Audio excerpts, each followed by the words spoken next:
آج ہم موت کو یاد نہیں کرتے، وہ موت جو ہمیں ہمارا انجام یاد دلاتی ہے۔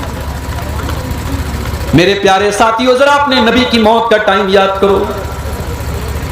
سوموار کے دن اللہ کے نبی کا انتقال ہوتا ہے، جمعرات کا دن ہے، ظہر کی نماز کا ٹائم ہے، اللہ کے نبی کمزوری محسوس کر رہے ہیں۔ آپ صحابہ سے کہتے ہیں کہ 7 الگ الگ کنویں کا پانی لایا جائے۔ 7 الگ الگ کنویں کا پانی لایا جاتا ہے اور اللہ کے پیارے نبی اس سے نہاتے ہیں، اس سے غسل کرتے ہیں۔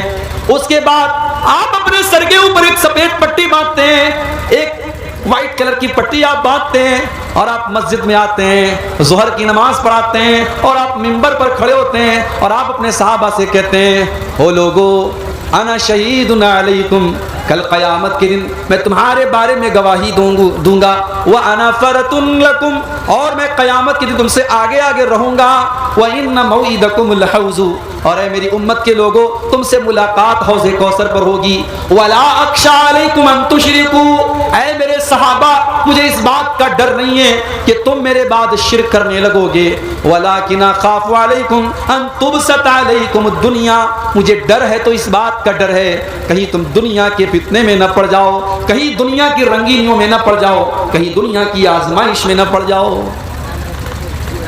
یہ جمعرات کا دن تھا، آخری نماز جو اللہ کے نبی نے پڑھائی تھی، مغرب کی نماز آپ نے پڑھائی تھی جمعرات کے دن۔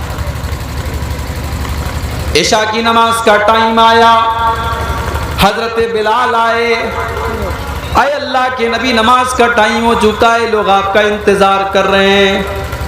اللہ کے نبی نے پانی منگوایا، غسل کیا، اور غسل کرنے کے بعد آپ جب کھڑے ہونے لگے، حدیث کے الفاظ ہیں آپ بے ہوش ہو کر کے گر گئے۔ ہوش آیا، آپ نے پوچھا کہ کیا نماز ہو گئی؟ نہیں اللہ کے نبی نماز ابھی نہیں ہوئی ہے، لوگ آپ کا انتظار کر رہے ہیں۔ آپ نے پھر پانی منگوایا، پھر آپ نے غسل کیا، پھر آپ جب اٹھنے کی کوشش کرنے لگے، چکر آ گیا، غشی آ گئی، پھر آپ بے ہوش ہو کر کے گر پڑے۔ 3 بار ایسا ہوا، 3 بار ایسا ہوا، اللہ کے نبی بے ہوش ہو کر کے گرتے چلے جائے۔ جب آپ یہ سمجھ گئے کہ اب آپ نماز پڑھانے کی طاقت آپ کے بدن کے اندر، آپ کی باڈی کے اندر نہیں ہے، آپ نے صحابہ سے کہا کہ وہ لوگوں جاؤ ابو بکر صدیق سے کہو وہ لوگوں کو نماز پڑھائے۔ آپ کی زندگی میں 17 ٹائم کی نمازیں ابو بکر صدیق نے پڑھائی، آپ مسجد میں جانے کی اور نماز پڑھانے کی طاقت آپ کے اندر باقی نہیں بچی تھی۔ وہ لوگوں، وہ نبی جو ہم سب کے نبی تھے، جو رحمت للعالمین تھے، جو اپنی جان سے زیادہ ہم کو پیارے ہیں، اس نبی کے آخری ٹائم کو ذرا یاد کرو۔ جمعہ کا دن آیا، اللہ کے نبی مسجد میں آتے ہیں، خطبہ دیتے ہیں، اور خطبے میں آپ یہ کہتے ہیں کہ او لوگو، اللہ نے اپنے ایک بندے کو یہ اختیار دیا تھا، اپنے بندے کو یہ چوائس دی تھی کہ چاہے تو وہ بندہ دنیا کی نعمتوں کو لے لے اور چاہے تو وہ اللہ کے پاس چلا جائے۔ اللہ کے اس بندے نے اللہ کے پاس چلے جانے کے آپشن کو قبول کر لیا اور اللہ کے پاس جانے کے لیے تیار ہو گیا۔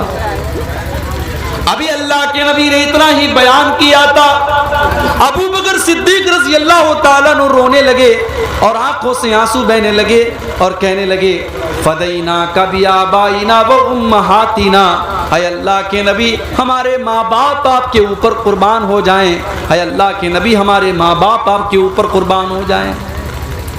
صحابہ کہتے ہیں ہمیں بڑی حیرت ہوئی کہ اللہ کے نبی تو ایک عام بات کر رہے ہیں، یہ بار بار کیوں حضرت ابو بکر رو کیوں رہے ہیں؟ کیوں یہ ڈسٹرب کیوں ہو رہا ہے؟ آواز کیوں آ رہا ہے؟ مائک ٹھیک کرو نا یار۔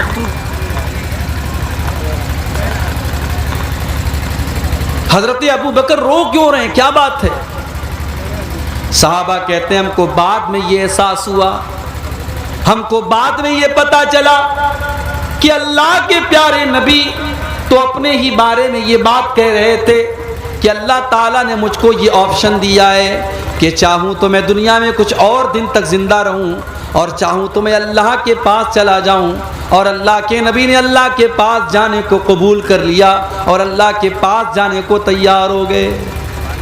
اپنے اسی خطبے میں آپ نے فرمایا کہ اگر میں دنیا میں کسی کو اپنا خلیل بناتا تو ابو بکر کو بناتا، لیکن میرا خلیل تو اللہ ہے، میرا سب سے خاص دوست تو اللہ ہے.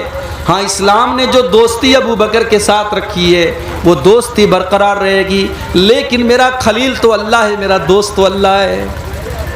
اس کے بعد آپ نے فرمایا مسجد کے اندر جتنے لوگوں کے دروازے ہیں سب کے دروازوں کو بند کر دیا جائے سوائے ابو بکر کے. ابو بکر کا دروازہ بند نہ کیا جائے، ابو بکر کا دروازہ کھولے رکھا جائے.